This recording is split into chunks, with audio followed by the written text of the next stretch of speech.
Greetings and welcome to another edition of Pirate Parents Live. My name is Carter Fenwick. I'm the Director of Parent and Family Programs here at ECU. And this is our series where we bring you additional information on resources or big campus events, like our case today, just to provide you some additional information for you and your students. But today we are talking about one of the biggest events that happen on any college campus, but definitely here at ECU. We are talking about both move-in and drop-off. So both of ECU's come to campus options. And so with me today, we have Gretchen Brockman, who is the Director of Housing Operations here at ECU. She is my expert on the subject. So we will get started. So like I said, we're going to talk about ECU's two come to campus options. We have drop-off, which will take place August 7th through the 9th. And then we have our primary move-in days, which will be August 20th through the 22nd, based on your students' assigned date and times. And then we will also talk about additional options on top of that if none of those work for you. So I like to kind of talk through things as if we were going through, the drop-off or move-in process ourselves to keep things flowing, I guess. So we'll talk about drop-off first.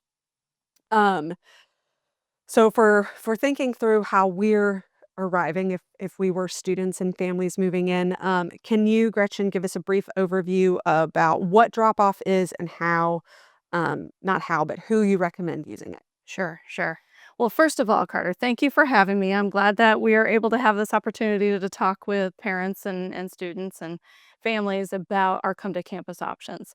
So, drop off is where students will sign up. It's completely optional and it's completely free, but students sign up for a time and they come to campus, they bring their items, they have 2 hours to move items into their space, and then they go back home. So they go back home with parents, but the opportunity is there to bring things into the room and get the room a little bit settled in the 2 hour time block that they have. When they come to campus, they'll get their keys for their room, and then the they'll keep their key. They don't turn that key back in. So they'll keep their key. They're officially checked in at that point, and they will park their vehicle. They'll unload their items and they'll bring them up to the room.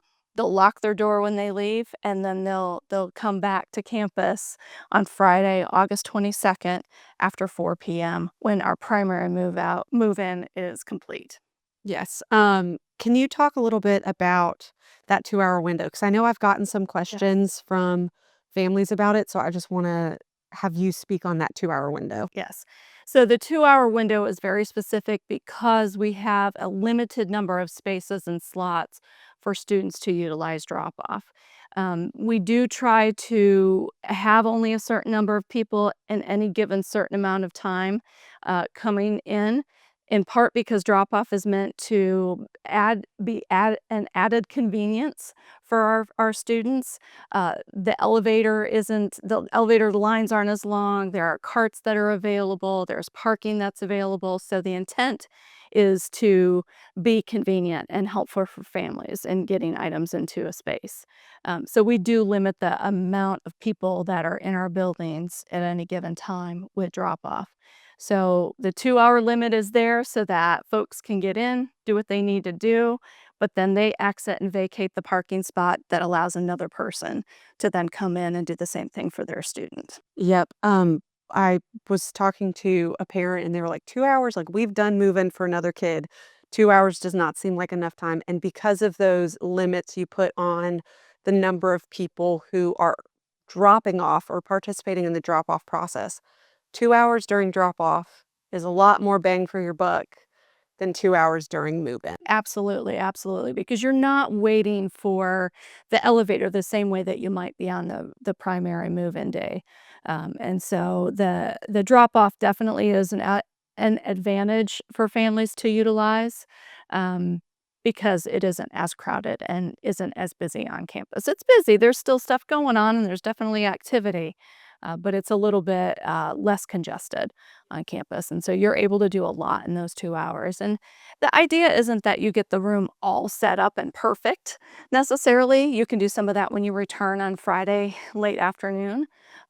But it definitely gets the big stuff into the space, and the students feel a lot better about having it ready to go when they come back on August 22nd. So you talked about, of course, when they get here for drop off, they have to pick up their keys. Can you explain where they're picking up their keys, what that process looks like, and where they're parking? Yes. So when they arrive to campus, they're going to pick up their key at the neighborhood service office. We have two neighborhood service offices on campus. We have the Central West Neighborhood Service Office, and that is the service office for our Central and West residence halls. And then we have the College Hill Neighborhood Service Office, which is in Ballard East. And then that serves our College Hill residence halls. The neighborhood service offices are there for students to get keys. If they need a loaner key, they get locked out. If they're picking up mail or packages, that's where they're going to go, is the neighborhood service office. If they have questions or problems, they can go to the neighborhood service office for assistance. If they want to check out a basketball.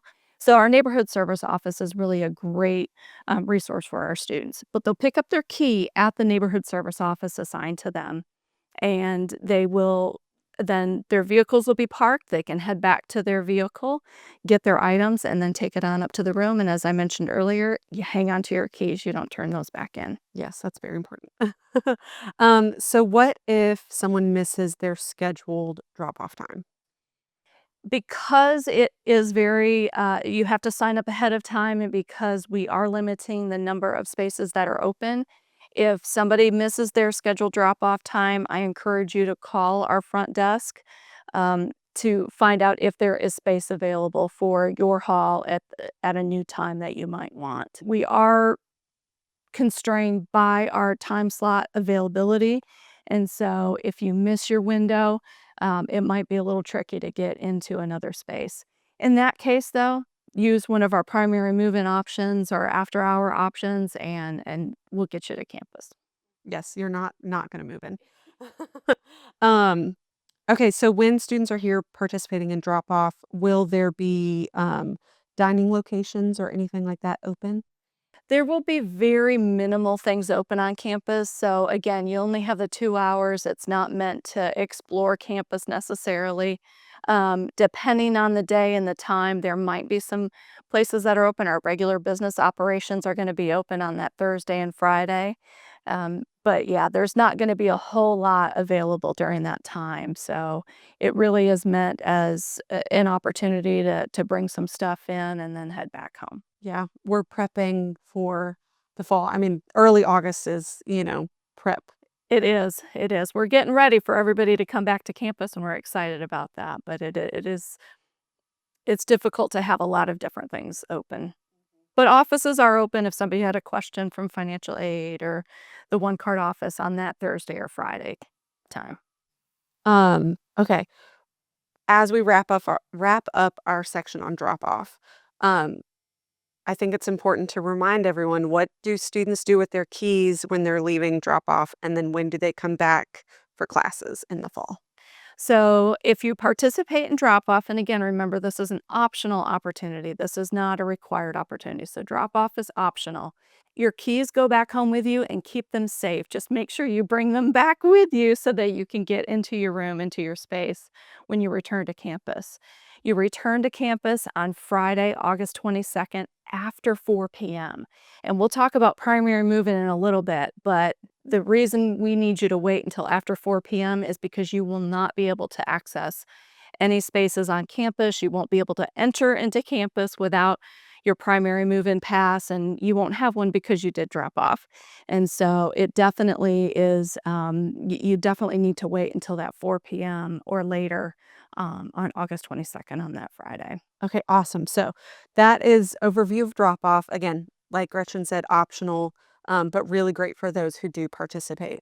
And I will share, I don't think I mentioned this earlier, so I want to mention that I did say you need to sign up. So sign up is located in your assignment email. So students will receive or have received their assignment email. Within that email, there's a link for the drop-off opportunity, and they click on that link and they can select a time slot for their hall. Yes, awesome. Thank you for catching that.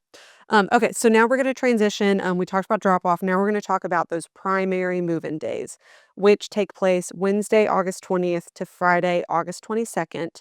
And that is when the bulk of our students will be moving in. We will get started of where and how do students check in for those primary move in days. So, primary move in days, as you say, are that Wednesday, Thursday, and Friday before classes begin. And so, this is where students are going to come to campus, they're going to get moved into their space, they stay for classes, and then families go home. So, that's the difference between the two. Um, they're going to come to campus, the hours are 9 to 4. And so, they will come to campus and they'll go to Minges Coliseum between 9 to 4 at their assigned time. Their move-in date and time is very specific to the residence hall they've been assigned to and the floor that they've been assigned to. And so they need to pay attention to their floor as well as their hall. Their information about their assigned date and time for move-in within that window of the 20th through the 22nd is also available in that assignment email. So if you go to the assignment email, there is a link there that talks about move-in. We also have that information available on our website. So you can go right to our website and then you'll click on your hall and look at what floor and the day and time to move in. And so that's very specific. They'll arrive at Minges, they'll come in, they'll get their key. If they're before their window, they will not be given their key. They're going to have to wait for their window to start. And so they will get their key once their window opens. They'll get a move-in pass for their vehicle, and then they'll get back in their vehicle and they'll queue up. They're going to queue up at Minges out in front of the stadium, actually, in that athletic complex.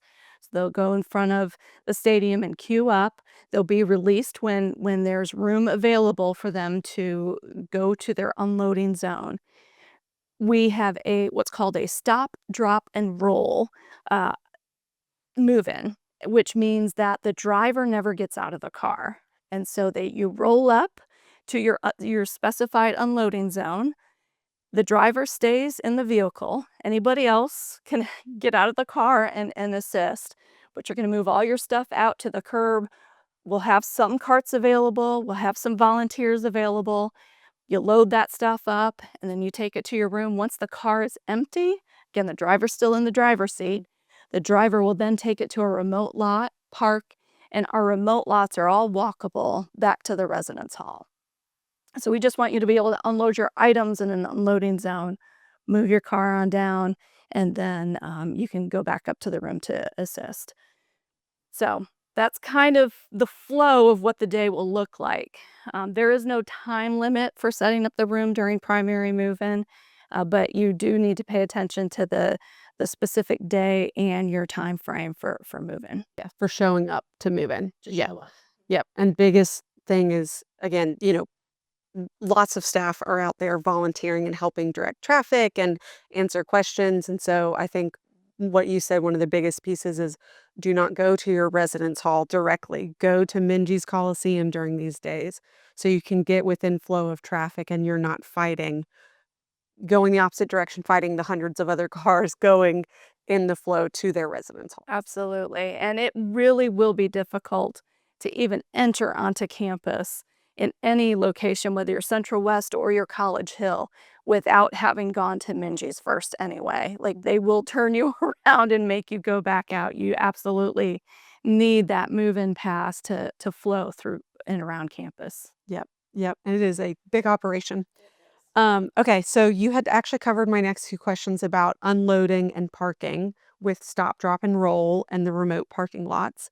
So next question is, and you did touch on this a little bit, but will carts and additional volunteers be available? We do have volunteers available and we do have carts available, but the caveat is we're moving in 5,200 people and we do not have 5,200 carts. So it's going to be critical to either be patient and wait or to bring your own cart. That is one of my biggest tips that I can provide to parents and students is to have your own cart that you bring. We have different foldable, collapsible wagons you can use. There's carts that you can buy on Amazon. Whatever makes the most sense for you and your family, we highly recommend that you bring your own cart to unload your items into. So yes, we have carts, and yes, we have volunteers, but you're definitely going to benefit a great deal if you have your own cart. Yes, and if you are someone who is moving in and uses one of our carts that are here, please use it quickly.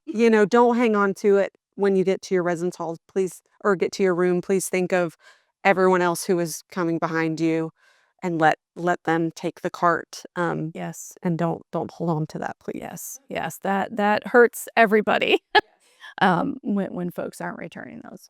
Yes.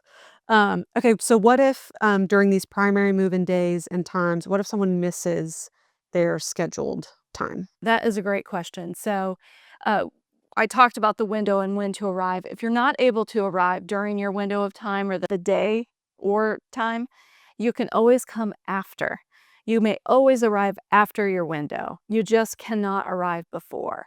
As mentioned earlier, we have 5,200 people come to campus. We're trying to navigate and manage that busyness and that I hate to say chaotic because it's not. It's organized chaos, if anything. But there are lines at the elevators. There are lines that are queued up waiting to get to the unloading zone. There are a lot of people around. Um, and so we really can't have people arriving before their move-in window in time. But you can always come after. Once your window has cleared, come later that day, come the next day. You can come that evening. You can come over the weekend, whatever makes sense for you and your family. Awesome. Okay. Any other pieces, um, tidbits, information that you would like to share before we move on to our other options about primary move-in days? A couple things that I will mention are when you come to get the key, the student has to pick up the key. We are not allowed to give a parent a key. And so the student absolutely has to be there to get a key. The student also needs their ID. So don't leave it in the car. Take it in there with you. If you don't have your one card yet, you can use your driver's license or a state ID. We just need to show that you are who you say you are, and then we'll be able to issue your key. But it does have to go to the student. We're not able to hand a key to a parent. Awesome. Okay. So we talked about drop off. We talked about those primary move-in days. Now let's talk about those just additional move-in times if none of those other options work for students and or their families helping them. So what are those additional options? Okay, so the additional options, once we close things down at Minji's, so Minji's is 9 a.m. to 4 p.m. in those 3 days. Once we close things down at 4 p.m. at Minji's, we'll need time to audit our keys, make sure we have everything we need, and then they'll shift back over to the neighborhood service office for that evening. And so we get to 7 p.m., the neighborhood service offices will be ready to help move students in and get people checked in. And so students will go to the neighborhood service office after 7 p.m. So 7 p.m. to 10 p.m. are our evening move-in hours, but that's through the neighborhood service office. And you won't need a special move-in pass to get around campus at that point in the evening. It really is just during the day between that 9 to 4:30 time frame. And so that's specifically Wednesday, Thursday, Friday. Wednesday, Thursday, and Friday. And remember, wait for your window. And once that window clears, then you can come that evening if that makes sense. We'll also have some weekend hours. Our neighborhood service office opens up at 8 a.m. on Saturday and Sunday of that move-in week, and they will be open until 10 p.m. both of those nights. And so students can come by the neighborhood service office on Saturday and Sunday to get their key and get moved in. Okay, awesome. So checking in at neighborhood service office for those late hours, parking for those late hours. Parking, um, just try to find a spot where you can. You want a legitimate parking spot when you get to the evening and the weekend hours. So just do the best you can, find what you can as long as you're in a legitimate parking spot. Parking does come around, so we've definitely park in a regular spot if you can, but they're not ticketing people if they are moving in. And so definitely do that. Will there be, I know there will not be volunteers available during those times, Correct. but will any of those carts still be available for students to grab during that? Yes, we typically, when that 4 o'clock move-in wave ends, that's when we're resetting and getting things ready. And so move-in carts will be available in residence halls.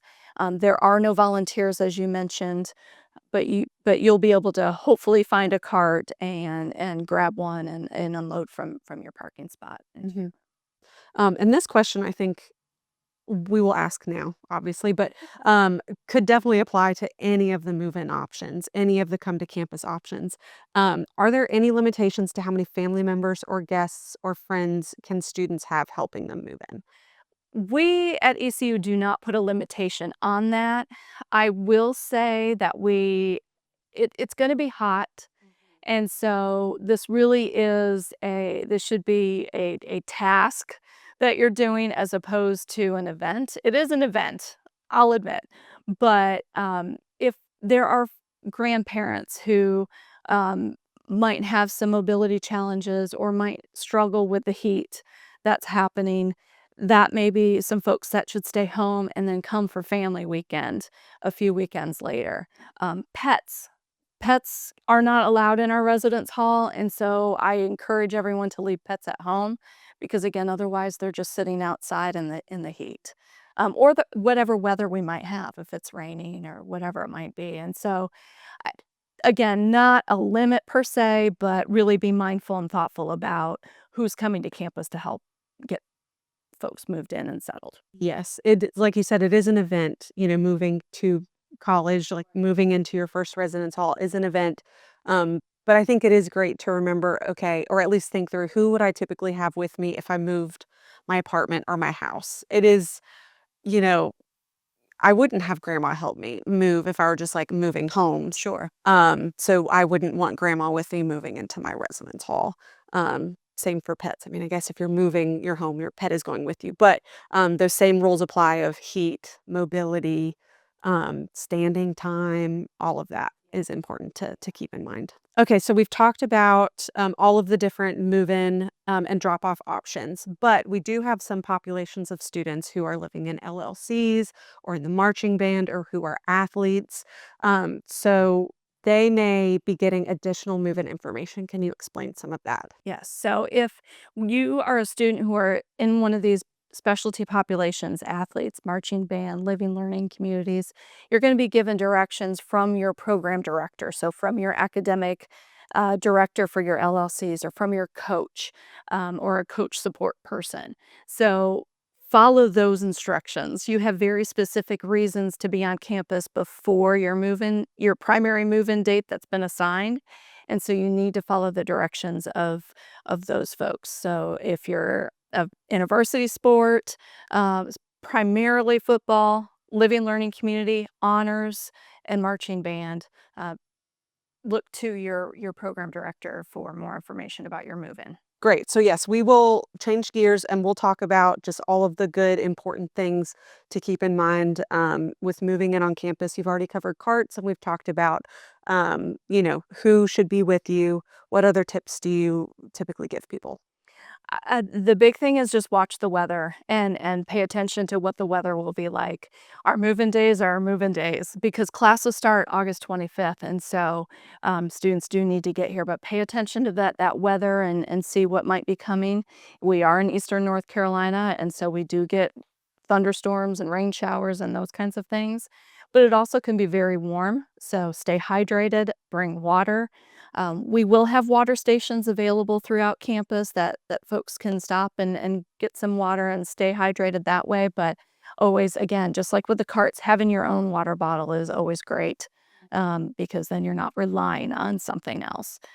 So watch the weather and prepare for the weather.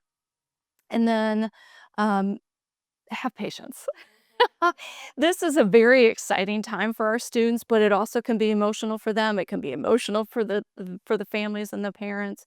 And so the theme of move-in it really is patience and grace. There are going to be lines. There are going to be a lot of people out there. It's going to be hot. People will probably get frustrated with each other. So those things are very natural. It's going to happen. Just mentally prepare yourself to take a deep breath and be patient, give grace, know that you're not the only one moving in, and share what you can, and hustle where you can. When you stop, drop, and roll, get things out and get things moved in, and move that vehicle pretty quickly after it gets unloaded. Yeah, definitely want to make sure um, you can do what you can to still make this a fun, you know, day, a memorable, happy day. Even if it does rain, Yeah. we can't control the weather. So okay, you move in a little wet, but you're still moving in, and that's still awesome. So yeah, I always tell people to wear their patience pants. Absolutely. So even if you have like, maybe pack an extra pair too, like, but definitely, looking at the weather and preparing ahead of time really helps with that. But yeah, eh, do your best to be patient, give grace, and just stay positive and happy and excited during this really exciting time. I did have some families who shared with me last year that they brought an extra shirt with them, so that they could change before they headed back home, because it was very warm last year. So that might be a thought too as you think about the weather. Yep, yep, especially if you're not staying in town, you do have a longer drive home. That was a tip that my dad always did is bring an extra shirt because he learned very quickly, with first kid going off to college, that was not fun. That drive home in his sweaty shirt. So he learned that very quickly. That's a great thing to add. Okay, great. Any wrap up parting reminders? We've talked about each of the options and our general tips, but any things that you want to make sure everyone remembers as we or before we close? Make sure you get your one card and you bring it with you. If you have your one card, that will be how you get into your building, and then that will be how you get your meals. So those are two majorly significant things when you're living on campus. You need to be able to get to your room, and you need to be able to eat your food. So bring that one card back with you. If you haven't done your application yet for that, please do that. And um, one cards, if you didn't pick it up for at orientation, or it won't get mailed home, their one card office will be there during check-in when you get your key, that you can get your one card there. But you need to get the app in so they can produce the one card in time. So that is a one big thing. And then the other thing that I'll mention is just some of the things that you'll want to leave at home. These are small spaces, 160 to 180 square feet, and so be mindful of that when you're coming to campus. If you're hoping to bring a U-Haul, I encourage you to think again. There may not be the space for what you think. But then also, we don't allow any kind of electronic scooters, electronic bikes, e-skateboards, anything like that. None of that can be in the residence hall, and so we encourage you to leave those at home as well. And second, refrigerators and microwaves. We provide a refrigerator and microwave in the room, and so those need to stay home as well. Those are some things that we often see that can be a little frustrating for families when you're already in a very emotional moment, that they've got to bring some of those things back home. As you were talking, I thought of two more questions. Yes. So one is, what will the dining options be when students are moving, and especially that first day on Wednesday? What will be open and available for them whenever they stay, but also when families are here moving in? We should be mostly fully operational with our dining when it comes to Wednesday. So, Wednesday on, our dining halls are fully operational, fully open, ready to go. We do what we call weekend hours, and so it's brunch on up through dinner. And those hours extend later into the evening for our dining halls. And then just don't know that we've set the schedule just yet for some of our franchise locations, but those retail locations are and their hours are going to be available on our website. But most places are going to be open at that point. Definitely our residence halls, or our dining halls, excuse me. Yes, it's always a frequently asked question. So, yes, whenever you do leave your student, they will be fed. Don't worry. And second question I thought of while we were wrapping up or starting to wrap up is for those who may be living out of state or farther away who are thinking through wanting to mail items ahead of time. Can they mail things to campus? We discourage early mail. I would say if you're arriving to campus on Thursday, ship something out on Wednesday so it's not here before your student. Our mailroom is not very large, and so it'd be very difficult for us to accommodate a lot of package arrivals. So please wait until you're a day before your departure to ship it so that it's here when your student is already here is our biggest recommendation. They have to be here to sign and accept the package, at the neighborhood service office. Yes, and there are plenty of other delivery locations like UPS and FedEx. So if you do need to mail things earlier and have it held in town before you arrive, think of those options over here on campus since we are limited. Okay, awesome. Well, I think we've covered everything. So I'll wrap up. But thank you for tuning in. Thank you for joining us. We are very, very excited. It's exciting every year to have It new is. students join us on campus and to go through move in. It is very hot, quite sweaty, but it's still just a very, very exciting time Absolutely. to have everyone here. So we're very excited to welcome you and your students to campus for this major event. If you do have questions, please visit the housing website, like Gretchen mentioned earlier, housing.ecu.edu. There's a beautiful tab right at the top that is dedicated to move in and drop off. You can click on that, and then all the way at the bottom are all of those different residence hall options, since it does depend on residence hall and floor for your primary move in day and time. So very easy, very clearly laid out. So please visit that if you need a reminder of anything we talked about or have questions about what we talked about. Check out there, and there are also really great resources on the housing website, like a list of what to bring and what not to bring. When your student is here, you can find their mailing address on the website, things like that. But if you have any more specific questions, you can call the housing office at 252-328-4663. And then they can get you taken care of there. But other than that, thank you again for tuning in, and we are very excited to welcome your students to campus and you for move in and drop off. Thank you.